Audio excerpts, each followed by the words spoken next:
আসসালামু আলাইকুম। সামনে আর কিছুদিনের মধ্যেই কোরবানির ঈদ। তো কোরবানির ঈদ ঘিরে প্রতিটা গরুর খামারেই চলে অনেক প্রস্তুতি।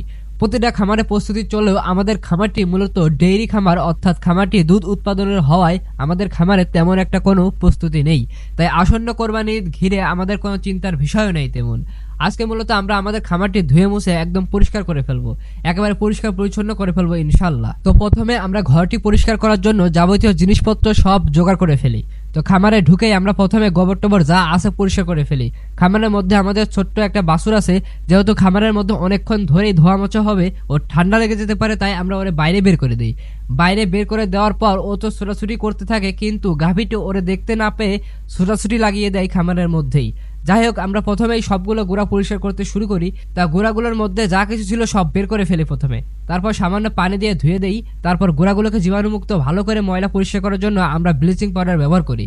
তো গোড়াগুলোর মধ্যে প্রথমে ব্লিচিং পাউডারগুলো ভালোভাবে ছড়াই ছিটাই দিই, তারপর ব্রাশ দিয়ে সুন্দর করে ডলে একদম পরিষ্কার করে দিই। মূলত আমাদের খামারের গোড়াগুলো এরকম হয়, গোড়াগুলো থেকে খাবার বা পানি উঠাইতে একটু কষ্টই হয়ে যায় আমাদের জন্য। তো গোড়াগুলো পরিষ্কার করতে করতে বিদ্যুৎ চলে যায়, যার ফলে আমাদের কাজ করাও বন্ধ হয়ে যায়। তাই আমরা খামারের বাইরে চলে আসি। তো বাইরে আসার পরে সবাই বলে যে লিচু খাবে, তাই লিচু পাড়ার জন্য আমি লিচু গাছে উঠে যাই। মূলত আমাদের খামারের সামনেই এই লিচু গাছ। গাছটি অনেক পুরনো গাছ, মূলত এটি আমার দাদার হাতের গাছ। গাছটি বয়স আপাতত অনেক হবে। আর এই লিচু গাছ হচ্ছে দেশাল লিচু। দেশাল লিচু হলেও অনেক মিষ্টি। তো লিচু পায়রা খাইতে খাইতেই বিদ্যুৎ চলে আসে। তো লিচু খাওয়া শেষ করে আমরা আবার খামারের কাজে চলে যাই। তারপর গোড়াগুলো ভালো করে পরিষ্কার করার পরে ফ্লোর পরিষ্কার করার জন্য আমরা প্রথমে ফ্লোরের উপর থাকা প্যাডগুলো সরাই ফেলি। প্যাডগুলো সরানোর পরে দেখি এই প্যাডগুলোর নিচে প্রচুর পরিমাণে ময়লা হয়েছে এবং অনেক পিছলা। আমরা মূলত অর্ধেক অর্ধেক করে কাজ করি, প্রথমে অর্ধেক পরিষ্কার করি, পরে বাকি অর্ধেক পরিষ্কার করি।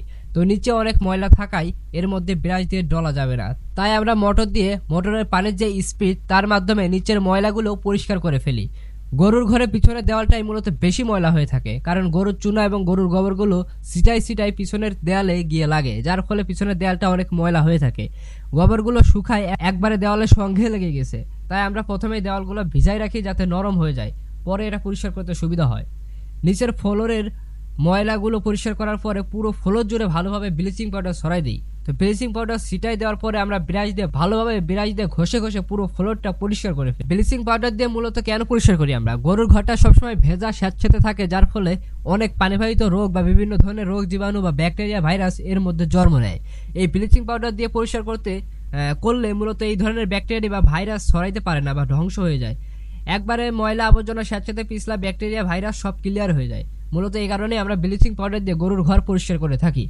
ভালো করে ব্রাশ দিয়ে ডলার পরে পানি দিয়ে একবারে সুন্দর করে পরিষ্কার করে ফেলি। তো পিছনের দেওয়ালের ময়লাগুলো নরম হয়ে যাওয়ার পরে ব্লিচিং পাউডার দিয়ে ব্রাশ দিয়ে সুন্দর করে ডলে একবারে পরিষ্কার করে দিই।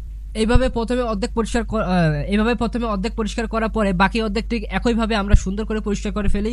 তো প্যাডগুলো কিছুটা পিছলা হয়ে যাওয়ার কারণে প্যাডগুলো আমরা ব্লিচিং পাউডার দিয়ে সুন্দর করে ঘষে পরিষ্কার করে ঠিকঠাকভাবে ফ্লোরে বিছাই দিই। তো সবকিছু প্রায় পরিষ্কার পরিচ্ছন্ন করার পরে আমাদের খামারে ঢোকার মুখেই ছোট্ট একটা গুঁড়া আছে। তো ছোট গুঁড়াটি মূলত আমরা বাছুর বাঁধার জন্য করেছি।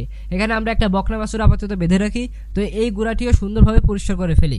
তো মূলত এইভাবে আমরা বেশ কিছুদিন পর পর আমাদের খামারটি এইভাবে পরিষ্কার করে রাখি, যাতে রোগ জীবাণু সহজে না ছড়ায়। তো এই পর্যন্তই আজ। সবাই ভালো থাকবেন আর আমাদের জন্য দোয়া করবেন। আল্লাহ যেন আমাদের খামারে রহমত দান করেন। আসসালামু আলাইকুম।